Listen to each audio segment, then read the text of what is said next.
E, paralelamente a toda essa crise econômica que nós vimos, instabilidade do mercado financeiro, nós tivemos desde a semana passada um fator adicional de preocupação do ponto de vista econômico, que é a questão do petróleo. E é sobre isso que nós vamos conversar agora com Adriano Pires Rodrigues, que é diretor do Centro Brasileiro de Infraestrutura. Professor Adriano, boa tarde. Boa tarde, Denise. É um prazer falar com você da Jovem Pan. Bom, foi uma atitude inesperada da Arábia Saudita, pelo menos inesperável, porque ela veio na contramão dos próprios interesses da Arábia Saudita. Ela aumentou a oferta no momento de queda da demanda, os preços caíram e, em vez de se comemorar, como muitos gostariam, porque cai o preço de combustível, como aliás caiu no Brasil nas refinarias na sexta, houve uma preocupação geral com relação à receita dos governos, às empresas que operam no setor, todo o emprego e investimento que isso gera, e é uma situação que ainda está meio aberto, não é? Está totalmente aberto ainda. Ninguém sabe qual é o novo patamar de preço de petróleo no mundo, né?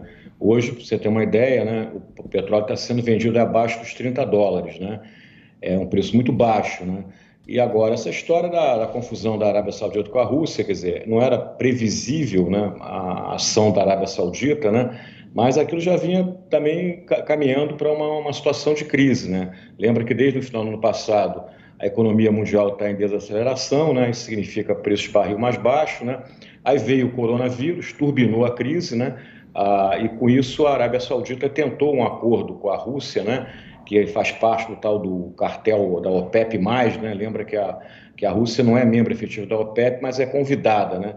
E tentaram fazer um acordo lá para reduzir em 1,5 milhão de barris dia a produção. A Rússia não topou e a Arábia Saudita dobrou a aposta, né? E fez aquela atitude aí de aumentar a produção e com isso o preço caiu aí mais de 30%. E agora o preço não está retomando, né? Está continuando caindo, né? Porque você também ainda não teve nenhum acordo entre Rússia e Arábia Saudita, né, efetivo, e você está com a crise econômica se aprofundando cada vez mais, porque a questão do coronavírus cada vez fica pior a nível global, né?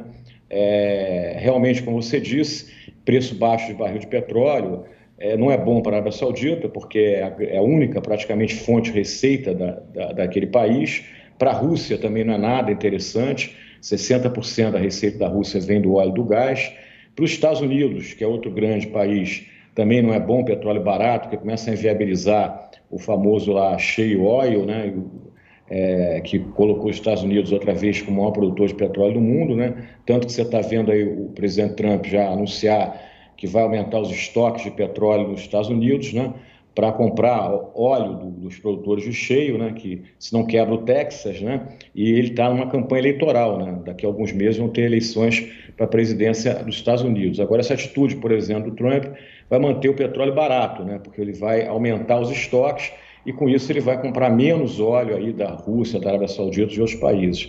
Enfim, está uma desorganização total nos mercados financeiros, produtivos, quer dizer, fruto, né, dessa questão do coronavírus, né, da crise econômica, né, que talvez seja uma crise aí, um vírus pior ainda que o corona, né, vai quebrar muita empresa, a gente não sabe que mundo vai ressurgir depois disso, e o mercado de petróleo não está diferente, ele está confuso, né, e a crise hoje ela tem uma especificidade um pouco diferente das outras que a gente já viu, que é uma crise, né, Denise, que você tem uma super oferta de óleo, está sobrando óleo no mundo, está sobrando gás no mundo e a demanda continua caindo. E tem muito interesse político por trás dessa situação toda, interesse interno da Arábia Saudita, interesse em relação à Rússia, interesse dos dois países com relação à produção do gás, do combustível lá nos Estados Unidos. Então tem muita coisa além do preço e desse equilíbrio entre oferta e demanda, não é?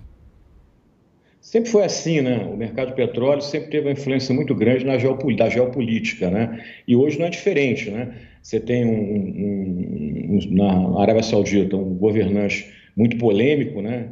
Na Rússia tem também um presidente também polêmico, né?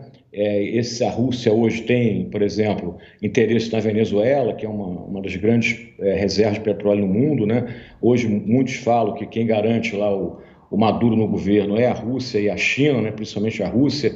A Rosneft, que é uma grande empresa de petróleo russa, tem uma produção grande lá na Venezuela. Semanas antes dessa confusão de Rússia e Venezuela, perdão, Rússia e Arábia Saudita, o secretário americano acusou lá a Rosneft de estar produzindo, exportando muito petróleo da Venezuela, e com isso o Maduro estava seguro lá na presidência da República. Enfim, a questão política faz parte, né, dessa história do petróleo. É isso, nós conversamos com o diretor do Centro Brasileiro de Infraestrutura e nós estamos vendo, aliás, eu queria saber se essa questão dos combustíveis aqui no Brasil, professor Adriano, pode ser resolvida, porque logo com essa nossa entrevista eu citei o corte de preços que houve nas refinarias na sexta e nós estamos vendo aquela polêmica toda com tributação dos estados, tributação do governo federal. Olha, eu acho que você vai, pelo andar da carruagem, se a Petrobras continuar seguindo a tendência dos preços do mercado nacional, provavelmente você vai ter mais redução de preço na gasolina e no diesel na refinaria. O petróleo, como a gente falou anteriormente, está abaixo de $30. Então a gasolina e o diesel estão derretendo também no mercado internacional. Isso para o Brasil tem alguns efeitos, né? Os negativos são os estados e municípios vão perder, estados principalmente, vão perder receita.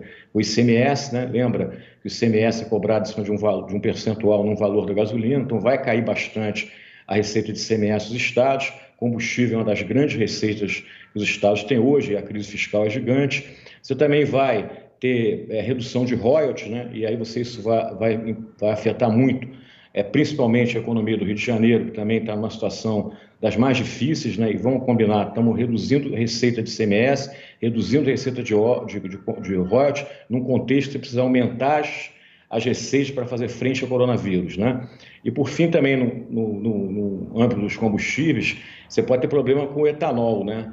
Porque gasolina muito barata vai começar a inviabilizar, né, o etanol, ele vai perder totalmente competitividade e com isso também pode ter aí um grande impacto econômico, né, nas usinas de etanol. Com Adriano Pires Rodrigues, que é diretor do Centro Brasileiro de Infraestrutura. Professor Adriano, muito obrigada, uma boa tarde. Obrigado, Enisa. Sempre um prazer falar com você, Jovem Pan. Estamos sempre à disposição. Uma boa semana, né? Se a gente pode falar isso para todos. Tá difícil, né? Mas muito obrigada.